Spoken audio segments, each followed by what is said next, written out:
Every year, we do this. So I stupid. know. I know. It's the dumbest thing on the planet. I can't believe we're back here again.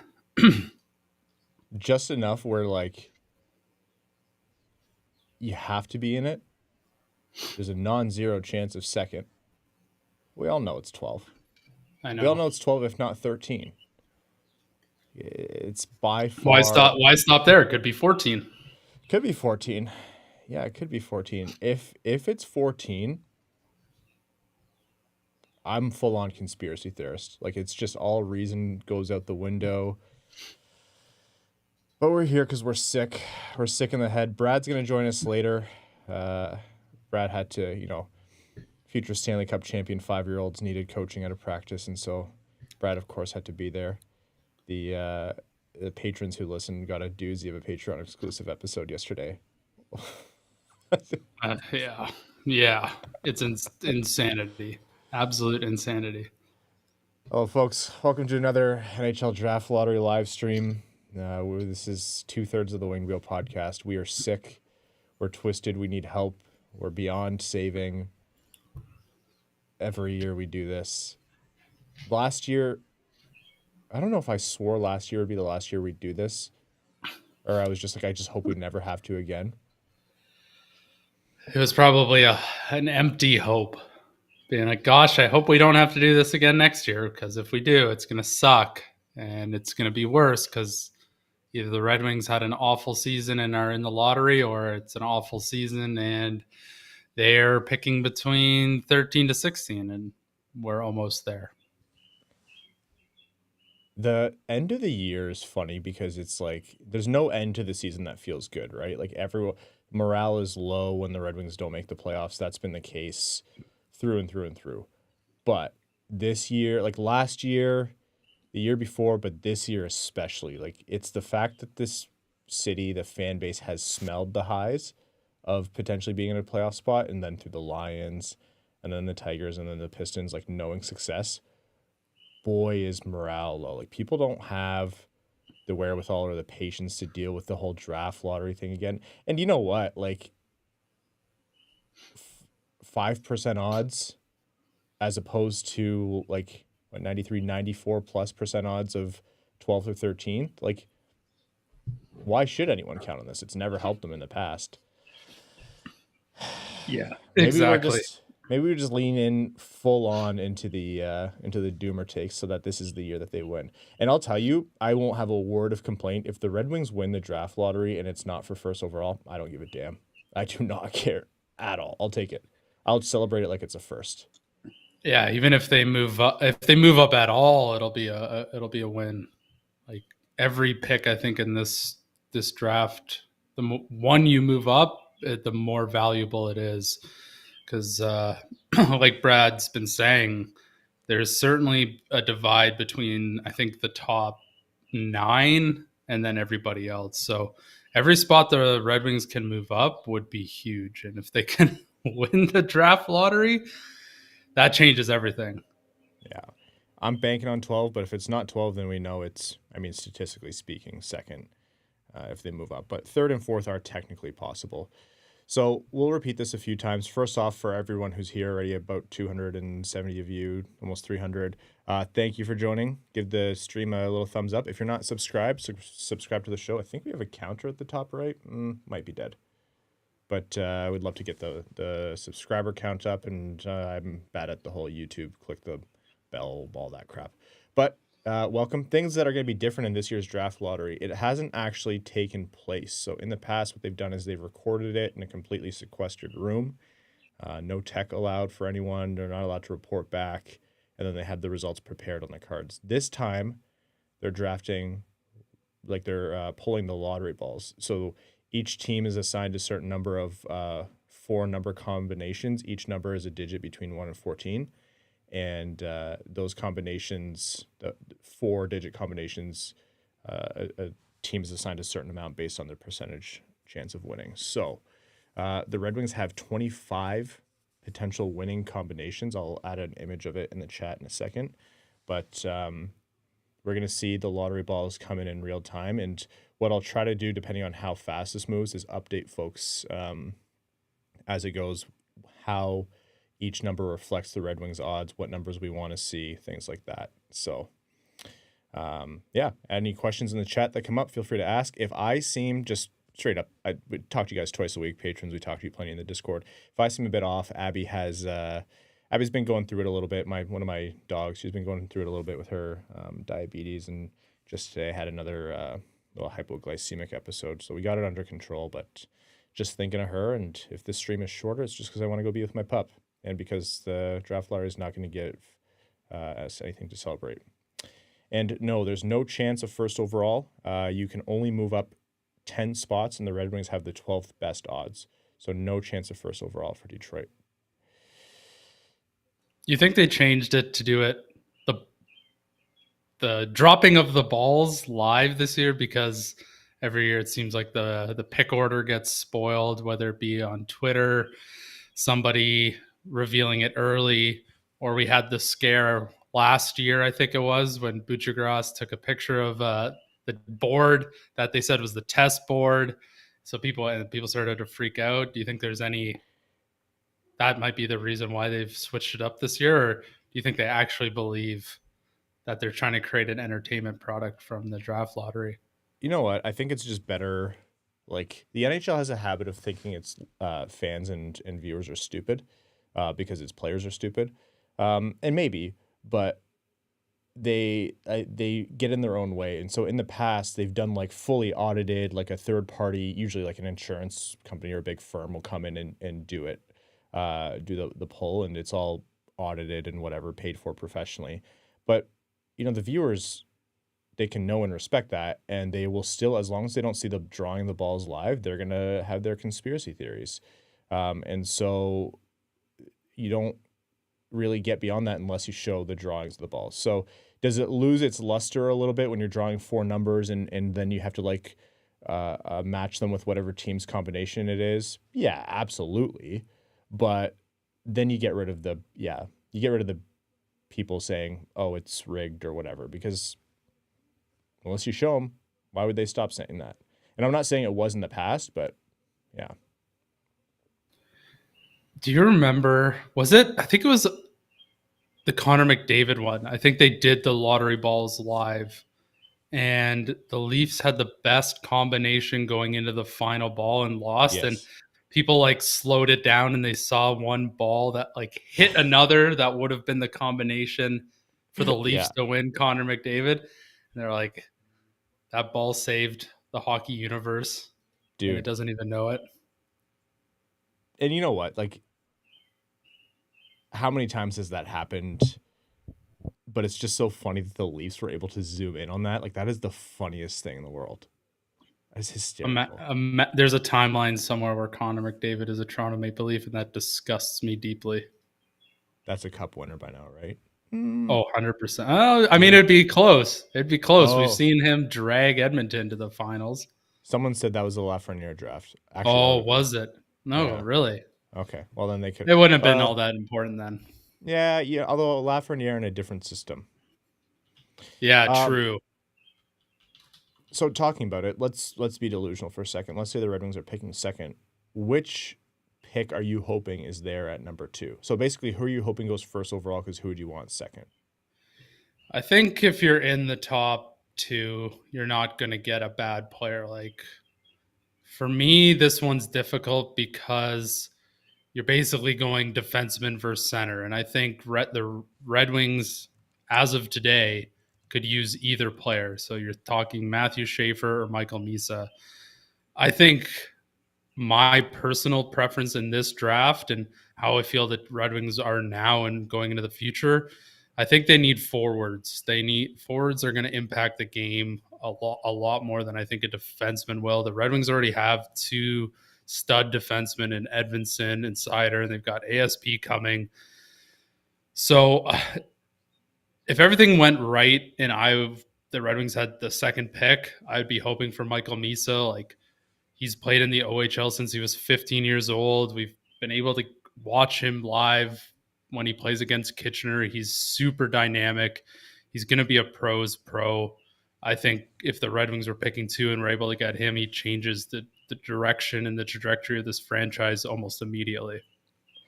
It's hard for me to sit and look at Schaefer and say no to that. Like you could never be mad at that pick, but I agree. I think Misa answers a little bit more of what the Red Wings can't risk to pass up on, and I think the chance to be like a dynamic, forever cornerstone as long as he's playing for your team piece is there. Schaefer could be that too, but the Red Wings already have Seider and Edvinsson, right? And they have not much in terms of like bona fide top four talent guaranteed. Johansson obviously has showed his worth in that spot, but we'll see how things go. But for the forward group, in terms of the Raymond Seider years, you don't really have a lot of scoring coming up that you can bank on. Nothing at that level, to say the least. So yeah, it's Misa there. Also can't go wrong with the other guys too. Like I think Hagens. There's a lot of advocates for Frondell. I think people are maybe ignoring Martone a little bit more than they should be. But that's the sexy pick right there. Yeah, for sure. You're getting a dynamic center. He can play wing and center. He's almost a goal per game in the OHL this year. Like that is absurd. So yeah, there's I think lots of options you could go at too. It obviously would depend on the team picking first as well, what they're looking at. I could certainly see Michael Misa not even being there at number 2. And I think that's where it would get a little bit more interesting. Potentially a chance there for the Red Wings to move down and at 3 or 4, depending on the phone calls they're getting from the other teams and the other teams that are in that position, and what their needs are. Certainly a guy like James Hagens should be in the conversation of top 2, top 3 in this draft as well. Coming into this draft, he was the guy to beat. So there's lots of options at 2. You can stay, you can trade back, you can take a dynamic center, you can take a dynamic defenseman. Being a number 2 would be quite the spot. I can't lie about that. Thank you so much, Tom Izzo, for the donation. Really appreciate that. It says, should the Wings use a pick in a trade package regardless of the pick number or develop another player for 4 years? Hashtag Peppermilk. I'm not averse Tom sounds to like trading he's the sick pick. and tired of waiting for guys to make it to the NHL. Yeah, like I think there are guys who could be extremely helpful and not necessarily like relegated to depth players at 12. We've seen like Larkin was drafted later than that, for example. So I'm not married to the idea, but if for the right player, I'm absolutely moving the pick. I'm not scared of that. Like there's no world where you're like, oh yeah, there's no way you can afford to move this pick. You absolutely need another player of this caliber in the pipeline. Maybe like they'll help for sure. Like you got MBN, you're happy to have MBN. You got Danielson and ASP, you're happy to have them. But for the guy who's ready now, like this team is positioned where you have to try to do something now. Otherwise, you have questions about Larkin's timeline. You have questions about DeBrincat's timeline. Kane's nice to have, but he's not a factor in terms of a window. He's already like one bad injury away just by virtue of his age. But you get a guy who can be a needle mover and like a real needle mover now. I'm not just talking pick. I'm talking picks and I'm talking prospects. Like there's very few untouchable prospects in my mind too. So 100%. I think for me, the only untouchable prospect would be Axel Sandin Pellikka. And I think even then, if an offer came through that was so mind blowing and it included him, I wouldn't be completely opposed to it because we know Edvinsson and Seider are going to be mainstays in Detroit for a long time. There can only be so many defensemen playing power play minutes, right? So he is my only untouchable, but even then, like, there's always a possibility that he could be part of a trade package. It just depends what it's for. it's like who's truly untouchable in the NHL. There's almost nobody who's truly untouchable because for the right person, you move anyone. Exactly. We talk about with offer sheets all the time, right? You're like, oh, aren't you afraid of so and so getting offer sheeted, or you think so and so will get offer sheeted? It's like, well, they're gonna get $8-9 million a season, and that's multiple first round picks. It's like if the player matches an offer like that, and the team would prefer the picks, like, yeah, nobody's untouchable. there's names out there where if they go on the move, guys who never should be. Like, let's say the Rantanen saga didn't end. Let's say Edmonton had failed last year, and all of a sudden you're looking at, Draisaitl wants to be elsewhere. That neither of those things happened. Rantanen ended up in Dallas, extended. Draisaitl extended in Edmonton. Like, those are the kinds of things where you're not. Like, you'll move next to anyone besides Raymond Insider at that point. Like, you figure it out. So, yeah, the trade back in the draft, there's always a strategy, but trade for a player now, absolutely always a strategy. Yeah, because you're not guaranteed that any of these prospects are going to be bona fide NHL players and players that can produce. So if you can trade a prospect for someone in their early prime, I think for me, from my philosophy, that makes a lot of sense, especially for the Red Wings. Like, they've shown this year that they need elite talent, and if trading prospects is what it's going to take, then you have to do it. Herman the German Merman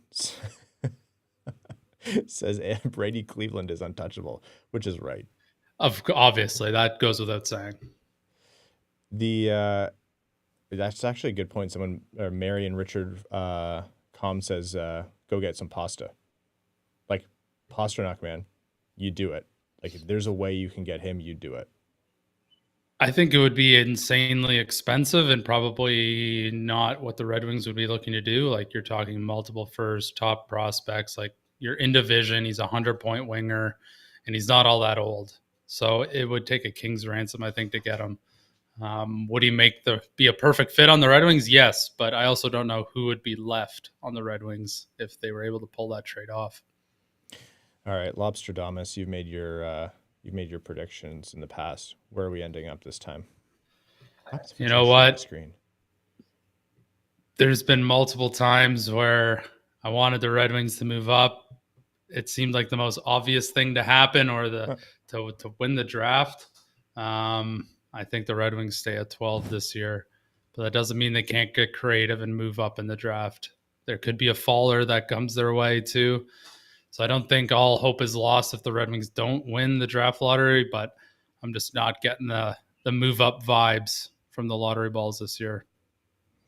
I think I tried to share my screen, but I went to the wrong window. I think everyone saw my Chat GPT window there. I was trying to show my Tankathon window so I can run a Tankathon. No vibes from Evan to move up.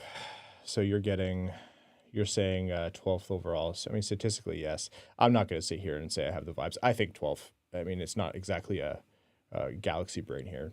Almost 86% chance that's what it's going to be. We're draft lottery experts at this point. We know when the vibes are good and the vibes are bad. There was one year where I had a really big feeling, like a really strong feeling, and I was just like, it was completely off. They ended up moving down 2 again. So I'm done going on gut feelings there. So I'll put this on the screen later, but just for the sake of not cluttering the screen, I said there's a 4 lottery ball combination, and the Red Wings have 5 combinations of digits. The digit can be anywhere from 1 to 14. The amount of lottery balls combinations that hold each number, if this makes sense for Detroit, is going to, like, basically the numbers you want to see on the screen in order as they come up are the following: 8, 14, 9, 6, 11, 13, 5, 1, 12, 10, 7, 3, 2, then 4.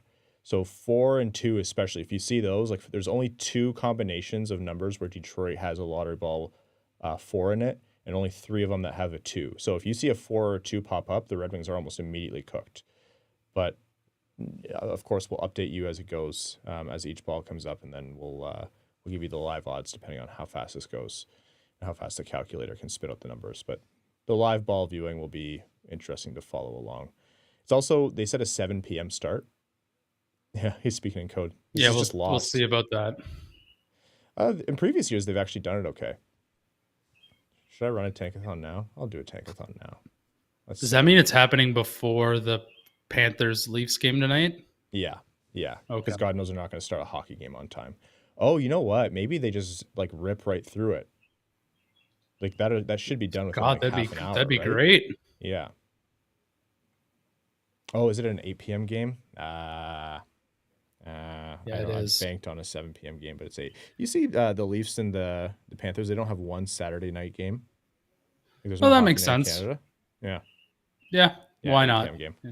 Thank you, Bobby Just Schmerda. wanted, yeah, unbelievable. Okay.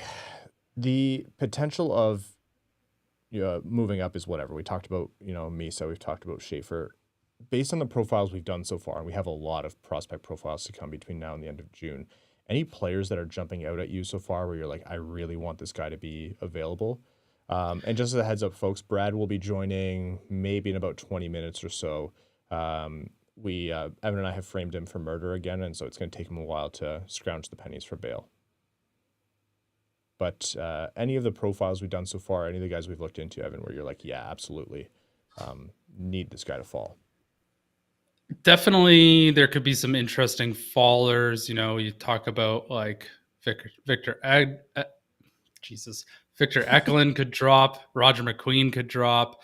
Those are a couple of interesting guys I think that could be there. To me, it's going to depend on the run of defensemen, because you're really only looking at Schaefer as, I think, the guaranteed defenseman to go in the top 10. Then you could look at Mertka going.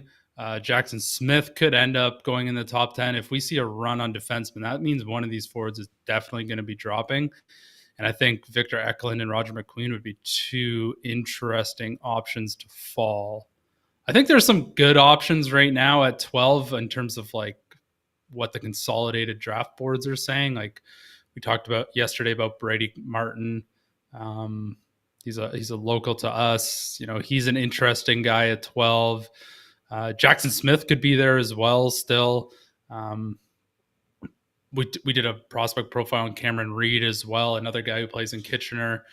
So I think there's lots of interesting options. I don't think there's anyone at 12 that I'm like banging the table for, but I think there's a potential for guys to drop out of the top 10, which then I'm starting to get intrigued with. Can't Evan pay his bail? Why would we ever help Brad sooner than I would later? actually give the government more money to make the bail higher. Do you know how much And he has to hate Brad for him to yeah, willingly say, I'll give the government more money? and I Uh, hate the government. I mean, I didn't say that. Jake O'Brien is a guy where the moment you start to look into him, I just can't imagine he falls. He has everything going for him to be a top 10 pick. Shoots right as well. I think this guy profiles as a guy who will be really attractive to teams. Maybe he gets close. I just don't see him falling that far just because of positionality. We talked about Denoyer.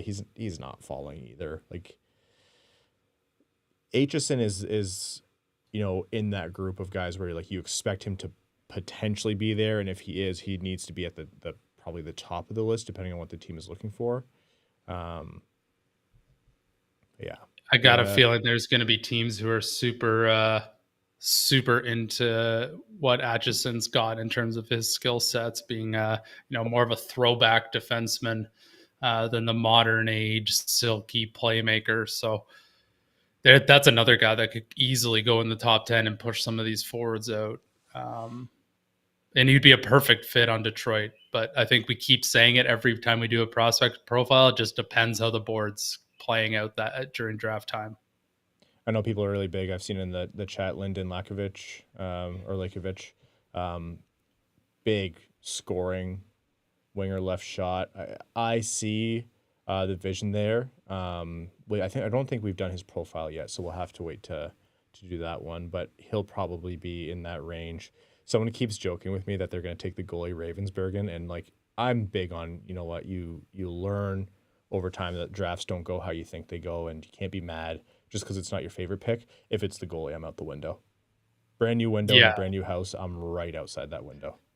Goalie doesn't make a lot of sense unless they think Augustine won't sign with the Red Wings following his tenure at Michigan State, which would be another conversation that I don't want to have. I can't imagine them taking a goalie in the first round. With the way Askarov, Wallstedt, and Kosev gone, not making immediate impacts at the NHL yet, I would be surprised if any goalie goes in the first round.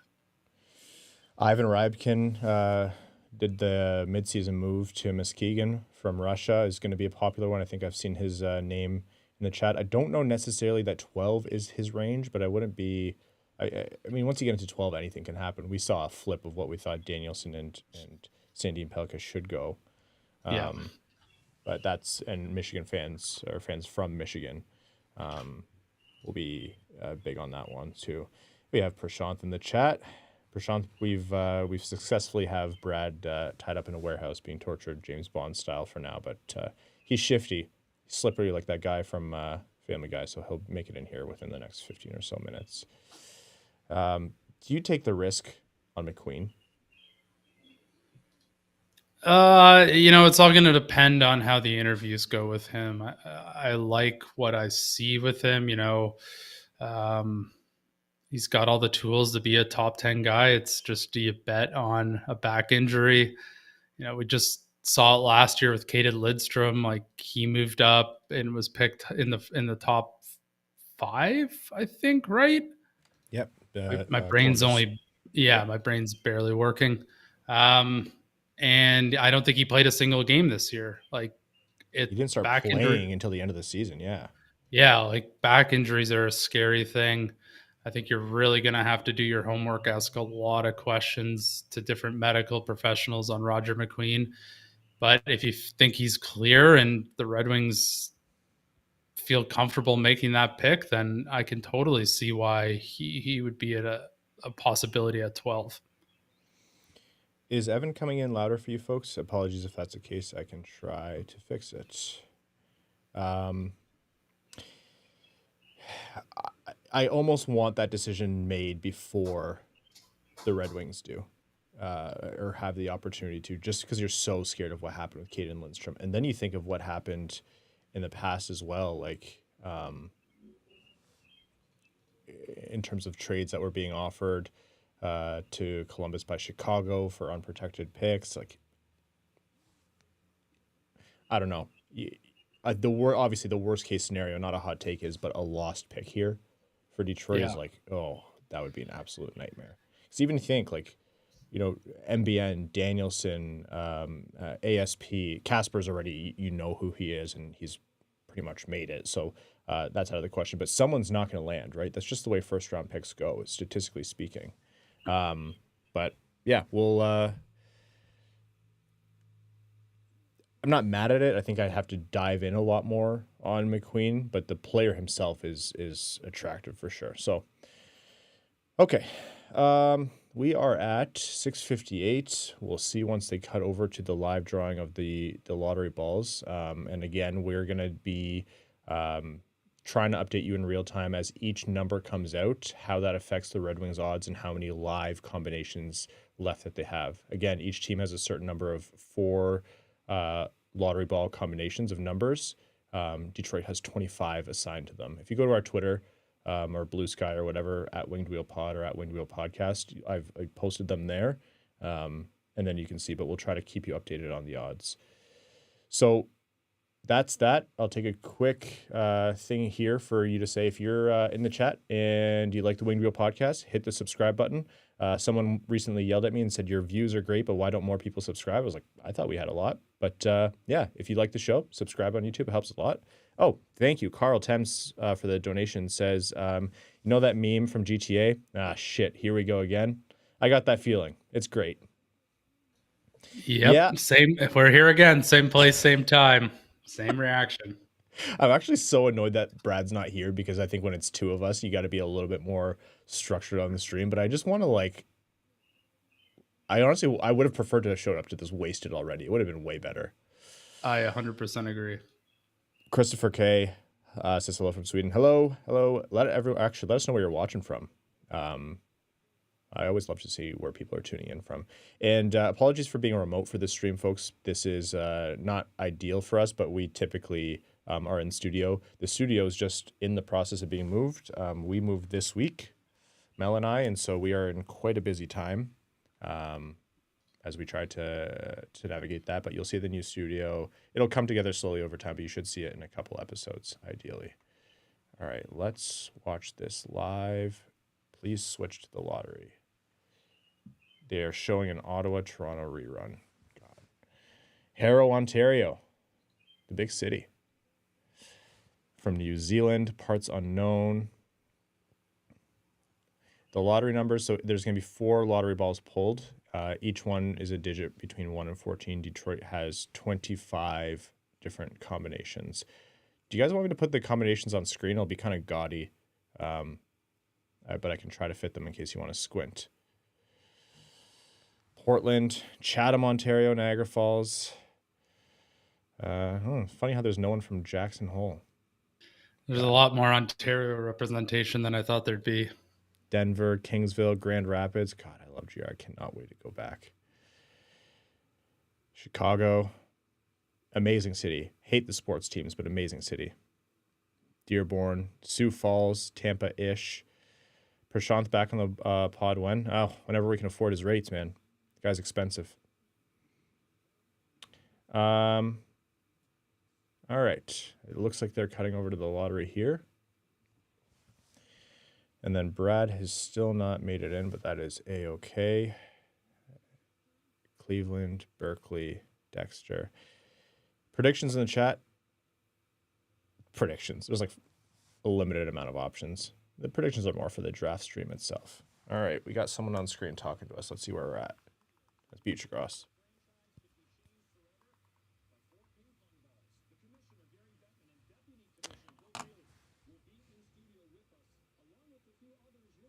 All right, it's not happening yet.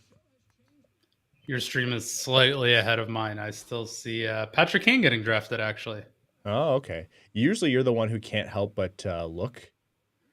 I know. Usually I'm ahead of you guys. Behind me. Yeah. Okay, so it's up to you guys in the chat whether you want to say no, like no spoilers or not. But I would just suggest me ahead. Also, the chat on my end is kind of delayed, and so I have to pull up a different window to look at the chat.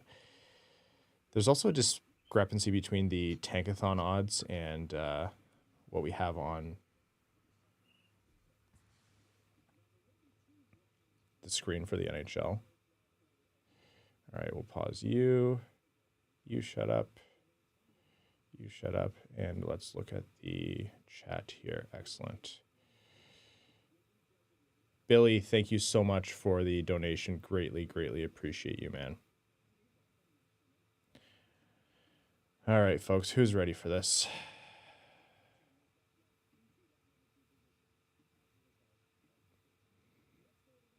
How are you feeling, Evan? Where's Brad?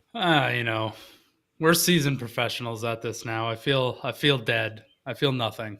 Yeah, it does feel like. But maybe we move up. Oh God. The reverse order of what we want to see. So basically, it's not a flipping of cards this time, but we want to see Montreal by way of Calgary, then Vancouver, then Utah, then Columbus, and then not Detroit. We want to see the Rangers and then the Islanders, so that way Detroit moved up. But again, it's a rich statement. Again, the Red Wings odds per Tankathon, 5.1% at second overall, 85.7% at 12th, 13th. So they moved down 1 is 8.9%. And then there's actually a 0.2% chance if both teams or 2 teams from behind them move up. And then there's certain scenarios that can put them at 3rd or 4th, but it's like less than 0.1%.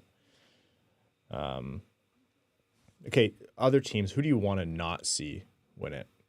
Like, I think there's a few really easy options. I think the Rangers would be one. Obviously, they're a dumpster fire this year in terms of, organizational vibes. I think Pittsburgh winning it would be disgusting as well. They've already been gifted enough with an entire career of Sidney Crosby and Evgeny Malkin. That would be unfortunate.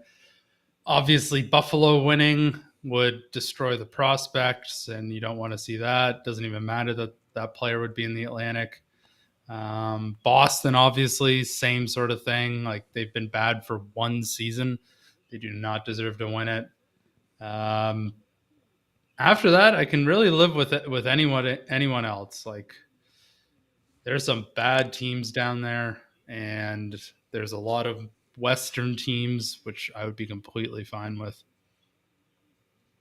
Keep them out of just keep them out of the East in my mind. Yeah, agreed.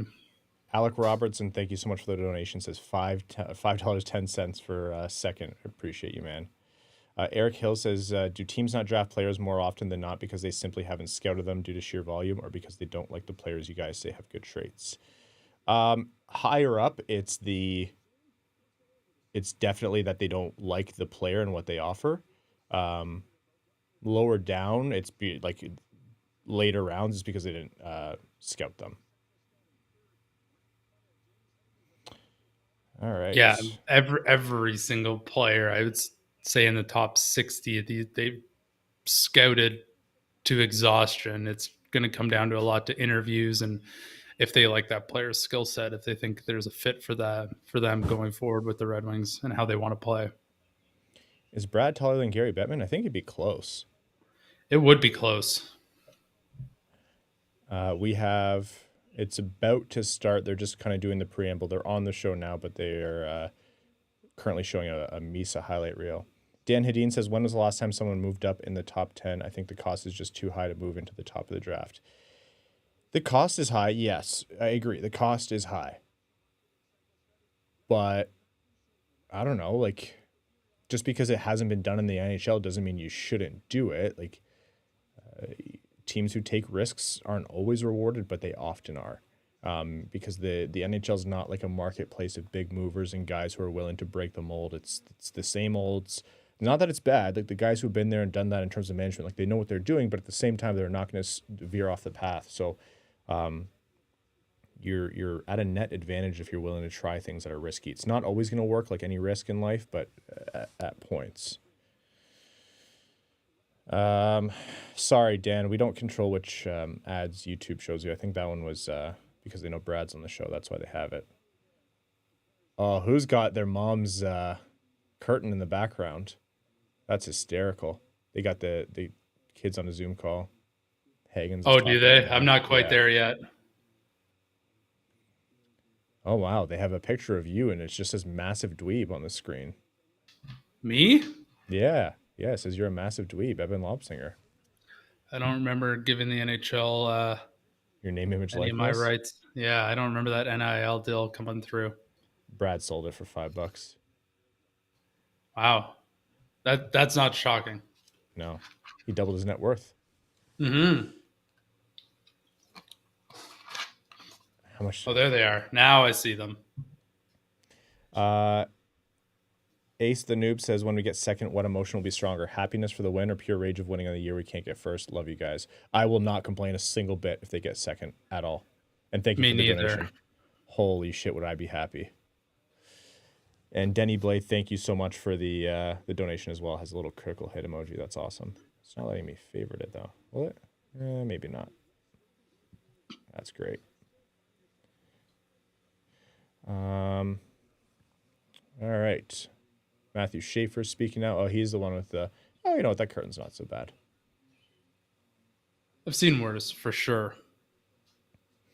Dakota they Weston, really think James Hagens could be one of the guys going first overall if they've got him on this video.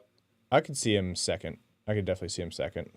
Dakota Weston says, since the boys are live, my question is, do we see the Wings trading any current roster players during the draft? I think it's not likely as in greater than 50% chance, but as likely as an NHL trade ever is. Yeah, I think Yzerman's going to be looking to make moves. Yeah, we're going to use Hall and Gustafsson to move into the top 10. All right. I think they're starting to pull lottery balls.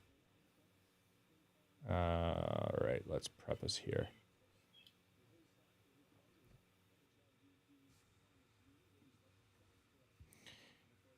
And then we will... I'll try to keep you posted as this thing is going here. Yeah, I still see them interviewing their potential top 3 picks. All right, if you can't see these, numbers very clearly. I'm sorry. But you'll see something in a second here.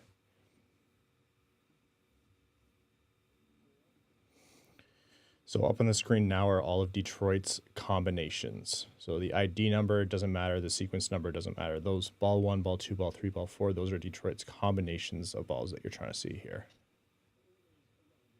By far the nerdiest shit I've ever done on the stream. So the order that they want is the first row? Is that what I'm looking at? As long as Detroit has the combination of the 4 numbers that get pulled, doesn't have to be necessarily yeah. Okay. So they're going to pull 4 balls, and the teams all have a certain amount. And this is the same way it's always worked, but it's just been done in the back end in the past. Oh, I see. Okay. All right. Waiting on ball 1. Oh, now I see them going over to the ball machine.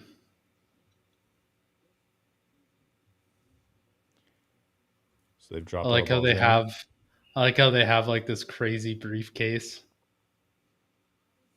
In it is a gun if they don't like the result. That's true. Yeah. Oh, they're counting down 30 seconds to each ball. Oh, and we have Brad. Yep, I see you. Can you see me? Hear me? Yeah. We can hear you. You're live. Beauty. Oh, good. Now I'm behind the your number thing. Yeah, I took it. Oh, no, now it's gone. All right. First ball is. Are you ahead of 7. me? Or am I ahead of you? First ball is 7. That means Detroit has. Come on.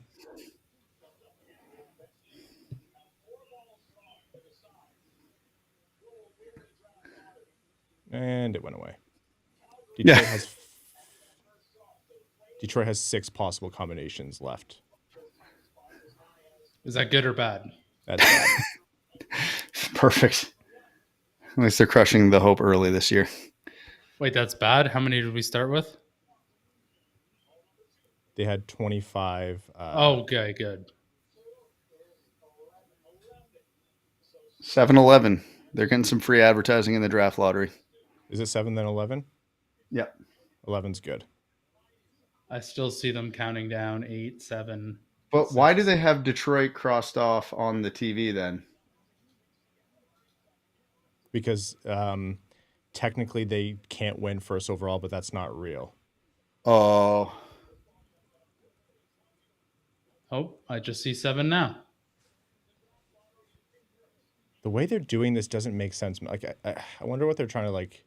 Oh yeah, Detroit's now eliminated. They don't have a 7 and an 11. That's what they're saying. There's no combination of 7 where Detroit had 11, so they're not winning this draw. There you go. Just like that. This has already become worse than what they did last year. Yeah, I think I don't want to do math. Just flip the cards. Yeah, I got to say, initial reactions, I'm with Evan on that. From like a preventing the conspiracy theories, I understand why they're doing this, but from a entertainment value standpoint, just 6 dudes standing on stage doing nothing. Pittsburgh's still there. I swear to God. Ball 3 is 12.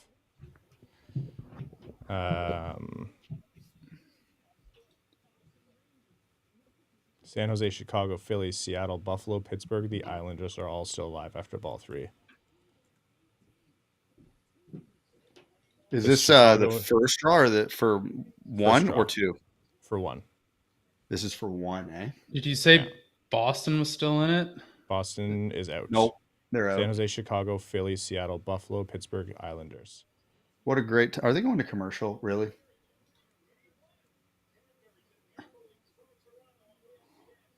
Oh, my God. Yeah, just took a typical commercial NHL. During this? It's the NHL, man. It's been 5 minutes.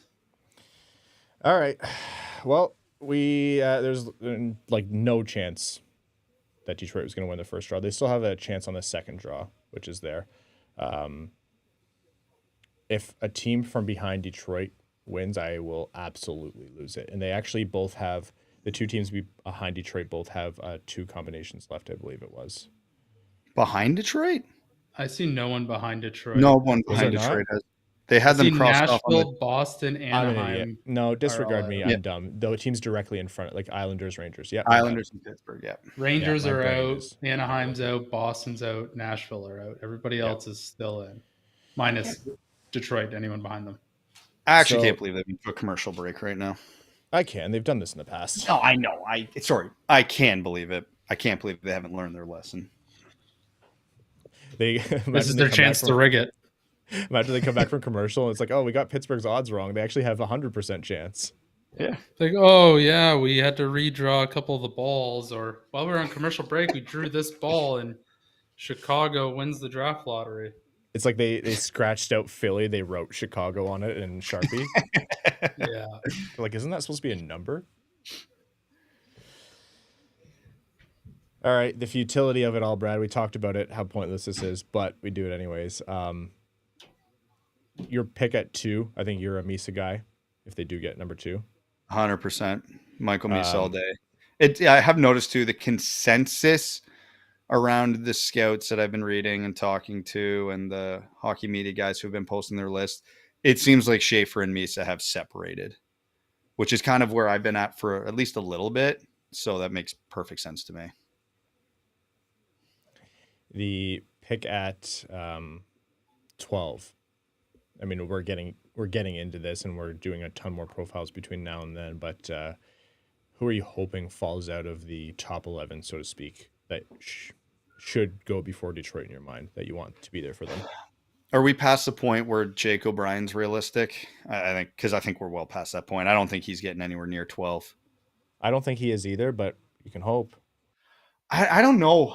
There's a lot of guys in the range that Detroit's picking in that I'm starting to really like. But the problem with this draft is once you get past the top 6, like I don't love anybody, and I can't expect any of those guys to fall. Like Victor Eklund, if you're lucky, there's a reality I could see him slipping. If you want to gamble on Roger McQueen, I see the appeal there.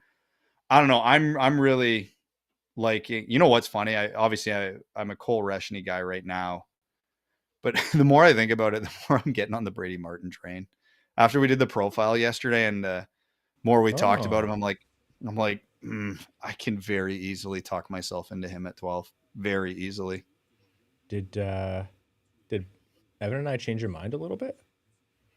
I wasn't that far off on him, but like, you know, just going back through it a little bit, because I started second guessing myself a little bit, and I think I do like the offense more revisiting it than I initially did. Okay. Like I said, I don't know if I'm all the way there on him, but I'm right there in terms of 12th overall. I think something that unironically comforts me about him is knowing that he worked on his parents' dairy farm. I'm like, that's just like, that kid is built like a Mack truck and absolutely has the density and the gumption to play. I just think of, I think it was Gordie Howe, him like pitching hay, and that's what he would do in his off seasons. I'm like, if the Great One's favorite player is doing that, all right, next lottery ball here. He's a good old Ontario boy. Does it say anywhere whose number, like, who has what number here on this combo? So it's 13. 13. 13 was pulled? Yeah. Does that mean the Islanders win the draft lottery? Because they're the only ones with 13. Oh my God, it's the Islanders. It's the Are Islanders. you kidding me? Way. No. That's Oh my worst case God. scenario for the NHL, right? Yeah, 100%. Well, that's a good market to have a top. Like it's not New York City, but it's still New York. It will get attention. It makes me sick. It makes me absolutely sick that it's a team 2 spots. You can't make. So here's where I'll talk you off the ledge a little bit. The last day of the season and that stupid point the Red Wings got in the last game against the Leafs would have only got them up to 11. Yeah. And okay. the Rangers did not get that one. So there Thank wasn't a scenario in the last couple days of the season where the Red Wings could have had the 10th best odds. Okay. However, this That is does still make a me feel load of better. crap. Like, Well, imagine if the Red Wings didn't go on one of those 7-game winning streaks. They would have been at no, like yeah. 9, and They then weren't. they had a team behind them past them in the lottery. Also, the one thing that I am at least eases my mind a little bit too. In a world where this is to dissuade tanking, this was a team that didn't tank. The Yeah, they've Islanders just were been bad genuinely trying to forever. be good this year. They were just good, old-fashioned incompetent. All right, Brad. As the lottery balls come out, you're ahead of me. To read the number out to me. Yeah, no problem. Are they going on the second one now? Oh yeah.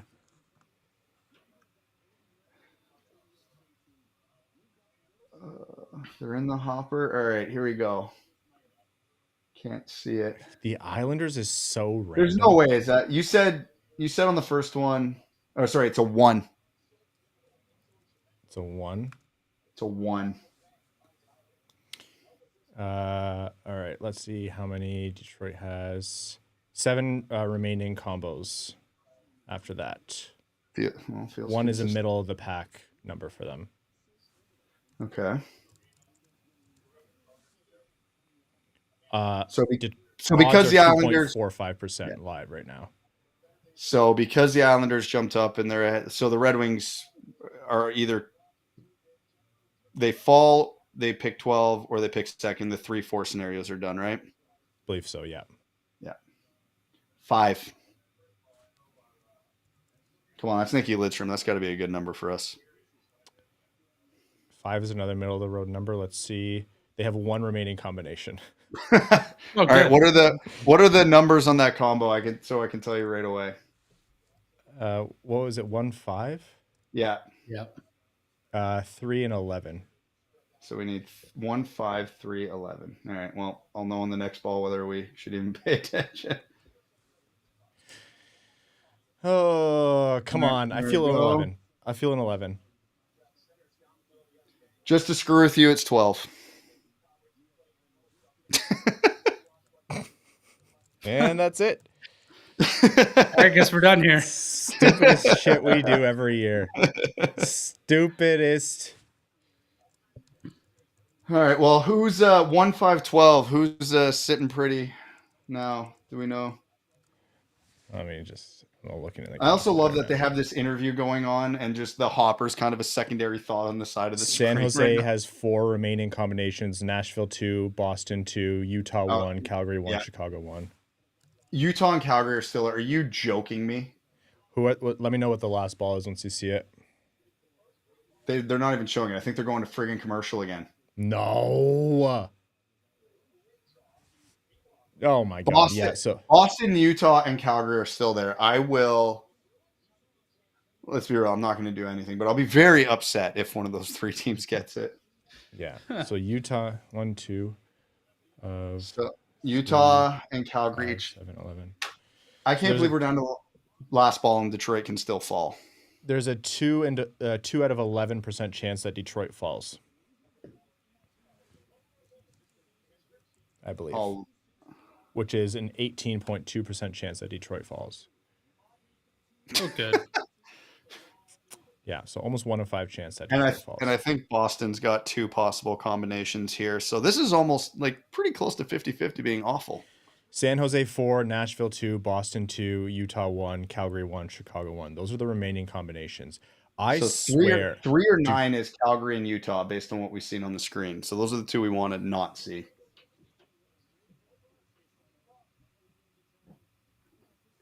2, 6, 8. Okay. Detroit fell. Oh my god. Oh my god. Are you joking me? Oh my god. Oh my god. Who moved up? Oh my god. You got to be kidding me. Utah moves up. I'm going to be fucking sick. Even when we have this low of odds of falling, we fall. Utah moved up? That's Yep. crazy. So Utah Fun moved watching the Red Wings right in the middle of those two teams that jumped up. This Can't is the wait for all stupidest. the looking back at the wins against certain teams that would have got us into those positions or losses. 14, eh? What a load of garbage this stupid league is. Can we get the gold plan already? The PWHL's doing it.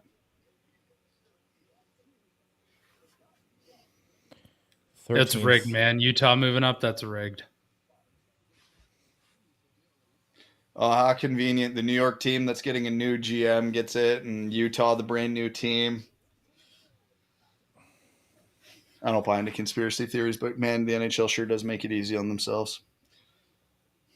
All right, Brad, talk to us a little bit about 13 while I do some content. Pain, suffering, misery. Trade the... No, I don't know. Hey,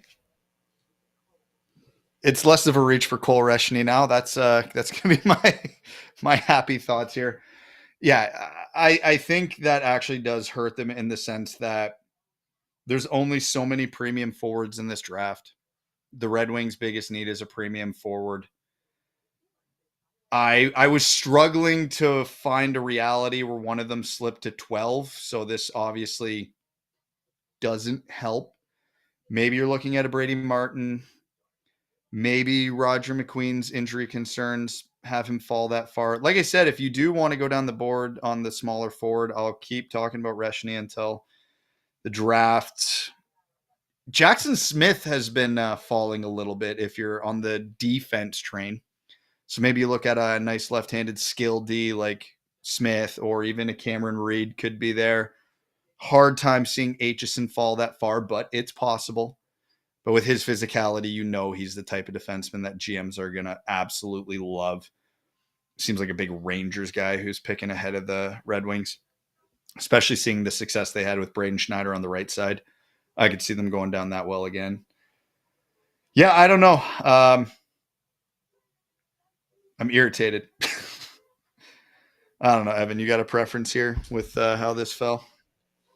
I mean, obviously, how the lottery shook out, it's frustrating. You see a team that's 14th, so 2 behind Detroit, move up 10 spots to pick 4. Like, that's franchise changing. Even if they may not land Schaefer or Misa, like, they have a chance at a Porter Matone, James Hagens, like Denoyer, like they could take Frondell as well. So they have the opportunity to bring in a premium prospect. Like, yeah, it sucks. I think the Red Wings will have lots of interesting options at 13, but I don't think they're going to have the options that Utah will have. I think that's a completely different tier of prospect, unfortunately.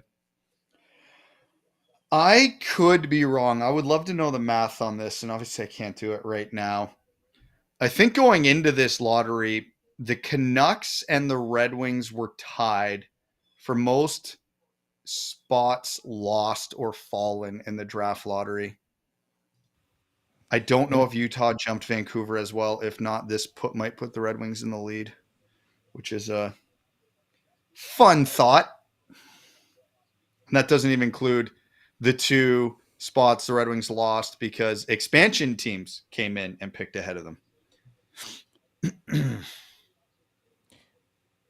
In years where it's like, not that it doesn't matter, but 12 and 13, that's the difference of like one game in the season, and we might have been talking about 13 the entire time. It's just like such a slap in the face for it to happen this way. No Red Wings fan thought that this would happen, like that they'd win. But even just the moving down the one spot, it's like, God, it pisses you off so much. And I know it's like, oh, you whine, the numbers are against you. But what else do you even have left to do but whine? Holy.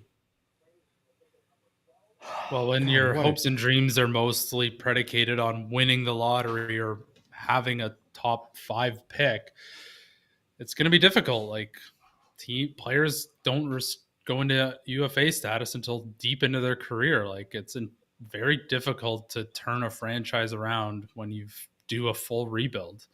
So yeah, Red Wings fans have a fair right to be mad about the draft lottery. Like we've been doing this for 10 years, for God's sakes. And I know people make fun of us because we whine and complain, and I don't mean us specifically, the podcast, but as a fan base. But literally, if we now stand alone as the most draft spots lost because of the lottery, how else are we supposed to react? Yeah, just because it's like, okay, mathematically likely or it's how it shook out doesn't mean you have to like it. It's bullshit. This sucks. And like in our defense as a podcast, we have been complaining about what a dumb system the draft lottery is since before the Red Wings got screwed over by it. Like, just garbage. Okay. Well, as Brad is saying, you now have one more spot between you and the guy who might be falling, which could be the difference, right? Like you look at where Zeev Bouillon fell to last year, and you're like, okay, the Detroit being a little bit further back is why their phone call didn't work when they called Philly. Minnesota's did, because Philly thought, okay, we can still get Jet Luchenko in Minnesota's spot. So does it mean anything effectively? Not earth-shattering, but it doesn't not mean anything. All right. Sorry, I've been ignoring the chat. Is there some sort of like Pavel Datsyuk voodoo we can work with this pick now? Yeah. Since it's number 13, let's pick the most Pavel Datsyuk-like player available, and they'll surely smash their ceiling. Yes? I'm going to choose to believe that. Why not? Roaring Fork 78 says, guys, I'm a former Coyote season ticket holder. You have no idea how bad this hurts. God, that sucks so hard. Oh, yeah. I didn't even think about that. Oh, my God. Dan Hedin says, just use the pick to go get a premium left wing. Honestly, I'm there. Trade it. Who cares? Yeah. I want it. I want it, but it still makes you mad. Okay. All right. So we won't hang on here for too much longer. Like I said, I have a pup at home who needs some hugs. She's had a little bit of a rough day with her diabetes, a little bit of an episode. She's under control now, but gonna go hang with her. But we'll chat for a little bit more. Any questions in the chat, feel free to fire them our way. I will redirect promptly to Brad. But your thoughts on what the Red Wings should do with the pick? Keep, trade up, trade back. Are you intent on trading for a guy? Do you think there's going to be someone there at 13? I mean, we talk about ASP being an untradeable prospect, maybe, depending on the deal. And he was there at later on, like in their second first-round pick, 16, 17 range. So Ace the Noob says, went in expecting nothing, somehow still disappointed. Actually, I'm going to post a meme. You think Jake O'Brien's out of there? Brad, any guys who you see as being climbers into the range late on? So obviously it's been going on for a few months. Like climbers, are you talking from like the 20s to 13, or are you talking about guys who the Red Wing? Oh man, let me pull up my list here because I don't think anything immediately jumps to mind. All right, here we go. So let me scroll down into the 20s. Okay, like unironically, not just because of our familiarity with them, I can see teams falling in love with Cam Reed. Like he's late teens, low 20s in most projections.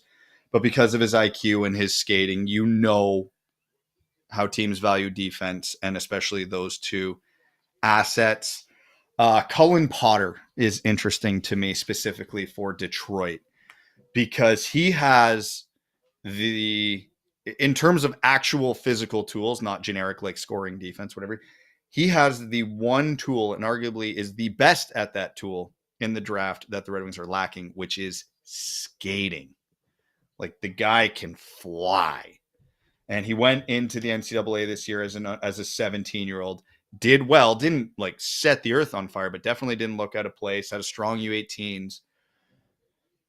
If the Red Wings are looking at speed, that would be very, very intriguing.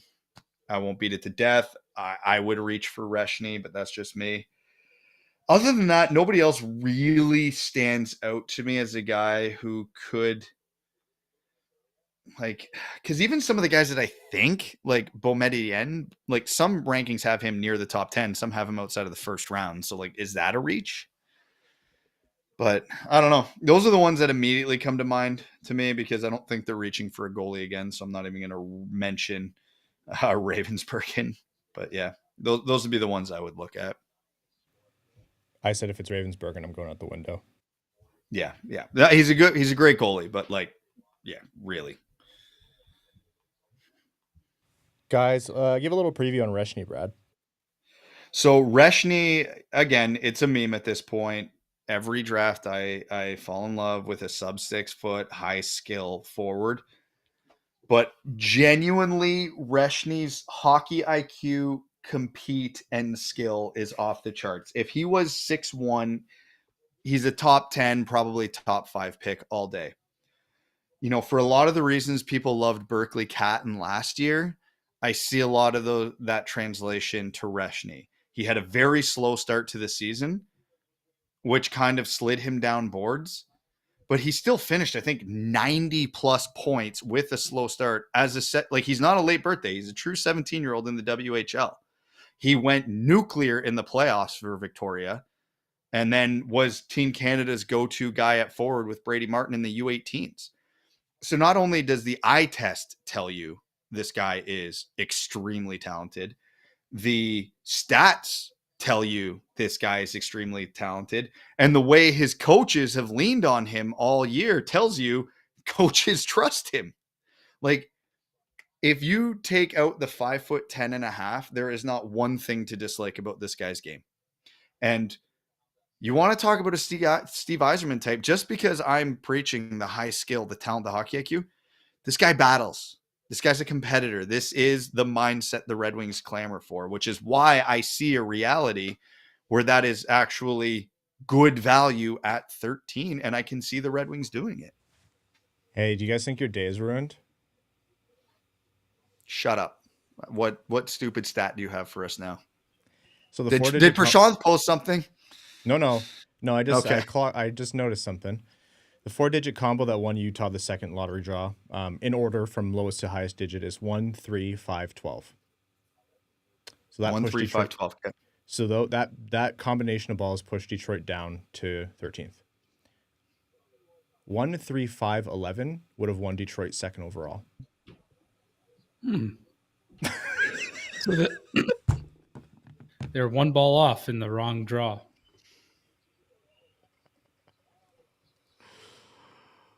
Oh my God. I'd have thoughts on that, but I know you don't like me swearing on the streams. And those are the only words coming to mind right now.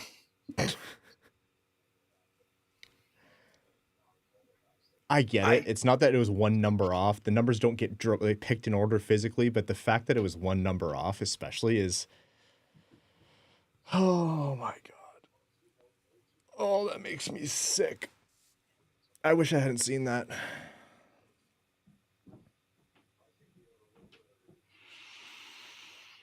Evans. Wow. Genuinely, I hate it here. We're going to have to go back and watch the replay and see where that 11 was in the hopper.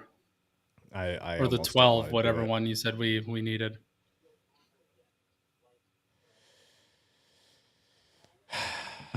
All right.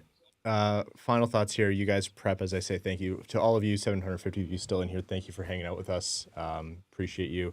Again, sorry for the remote stream. It's just because we're moving studios. Live streams will be in person in future. But thanks for hanging out still. And if you like the show and the channel and you want to commiserate with us in the solidarity, do us a favor and subscribe. We want to get that subscriber count up. We're really pumped about it. And all of you who subscribe, we really appreciate you. And give the stream a thumbs up. And to all who've donated, thank you so much. You did not need to do that, but thank you times a million. Pure Luck 45 says, so are you guys saying the live pulling of the lottery did less to disprove did less to disprove the rigged allegations. No, I think it disproved the rigged allegations. It's just annoying. Like unless you have, like, I don't even know how you would rig the hopper. And like I said, I've never bought into that conspiracy theory anyway, but from an entertainment value, I didn't like this. Yeah. Maybe some of the balls were weighted so that they were heavier and wouldn't go up the hopper. I just can't imagine the NHL has that level of coordination. But Islanders, Utah, huh? 10th and 14th, and the Red Wings were at 12th. Like,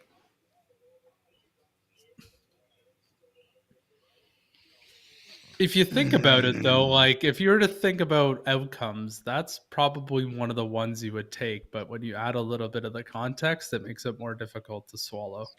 I don't know that that's the one that I would take. I mean, the one where the Red Wings fell? Yeah, I would not take any of them. Well, I mean, the teams to have moved up. The teams to have moved up. I hope all these teams get relegated next year and Detroit gets gifted the Stanley Cup. That's where I'm at. I don't care about any other team in this stupid league. I think there's a stronger chance the Red Wings get relegated. All right. Talked about Reshny. Who else? One other guy. Let's talk about one other guy before we wrap up the stream. You pick. Actually, there was a very popular name that people were firing in there. There's Rybkin. There's hard no. No? God, no. That level of inconsistency. Like, listen, I'm the guy who swings on skill, not at 13 with those question marks. Lyndon Lakovic. Lakovic? He's okay. Bit of a boring safe pick. Big. Oh boy, he's going to be a Red Wing, isn't he? Yeah, this is why I'm being careful to not be too down on the pick. Kyle McClure said, or $6.90 donation. Nice. Says you trade this pick and get help, right? I don't think the Red Wings are there yet. It would have to be a star level player because you got to understand this is still probably going to be a good player. Again, Ryan made the good point earlier. Axel Sandin Pelech was 17th overall. You can get, like, Larkin was 15th overall. Plus, with a pick and that turns into a prospect, the added value you get versus trading for, I forget who we were talking with earlier today about Travis Konechny, hypothetically, is you're trading the value of a known commodity for the risk, but the added value you could get of a 3-year entry-level contract plus possibly a bridge if you're in your contending window where you would save on the cap as well, which there is value to that, and that's not even factoring in the player will be younger, which means in theory you would have them for longer. But the offset is, well, there's a risk they might not be any good. So there's a great argument to be made on both sides of the coin, but if the Red Wings are trading 13th overall, it has to be for a legitimate star player with term. Great idea in the chat here. EP40. Which one of the Hughes brothers? Expensive Pettersson. Pettersson. No, move along. You can get a better player at 13. Titleist guy says 13th equals best spot for high floor, low ceiling. Thank you for the donation. Kyle McClure, 420 donation. Thank you. Says, isn't this player at 13, 3 to 4 years out? Yeah, most likely. 2 years if you get real lucky. Yeah. But then again, that's an ELC contract when you're hopefully competing. This player is the guy that Steve Yzerman, Dylan Larkin was talking about, saying, like, I'm probably not going to play with a lot of these picks. Like, he'll play with him, all things going as they are, but not in 3 his years. Yeah, not in his best years, you know. Yeah, but with all due respect to Dylan Larkin, I think and it's not Dylan Larkin's fault, so nobody take it this way. With the way this team's kind of sputtered, you're not building around the Dylan Larkin, Alex DeBrincat age core. You're building around the Edmondson, Sider, Raymond, Casper aged core. yeah, Larkin and DeBrincat can hang around as the veteran leaders on that team. Like every contending team has a bunch of handful of 33, 34, 35, 36-year-olds. So I'm not saying, well, tough, Dylan, you're not going to win here, but I think the plan has to revolve around that age group, and getting a high skill 18, 19-year-old into that core now, there's a lot of value to that. A lot of value to that. And again, it also has the added of, you can always trade him after you pick him too. You don't even if you want to use it as a trade chip, it doesn't have to be as 13th overall. It can be, Radim Murtka, and then all of a sudden teams are tripping over themselves for him, and you've got a glut of right D. You got some value there that you can trade for a now piece if you ever need it. I'm happy Evan and I spent so much time trying to convince you on Brady Martin, because that might actually be it. Didn't I even lead my preamble with that profile last night going, there is not a more Steve Yzerman type player in the draft than Brady Martin. Because you've seen what he's doing this playoffs, right? Like there's a little bit of me that's whenever someone's like, did you see that McKenna goal? I'm like, which, how little that narrows it down? Yeah. All right, folks. For those of you who's still in here, thank you again for tuning in. I'm sorry we're keeping this stream shorter. Just with the pup and the move, we're gonna wrap this up a bit earlier. If you're here and you haven't already, subscribe to the channel. We really appreciate all of you who have. It's a huge help to us. We want to get the subscriber number up. I got yelled at for saying it's too low for the amount of views we get. It's like, I don't know any better. So subscribe to the channel. Follow us. To all of you who donated, we appreciate you. Really, really kind of you. And for all who watched along, sorry for another year of bullshit, but I hope we don't see you for this thing. I hope next year it just doesn't matter and we're just doing this out of pure interest. We're all hammered. That's what I hope. That's the dream. Guys. Love you all. Hate the draft lottery. Take care.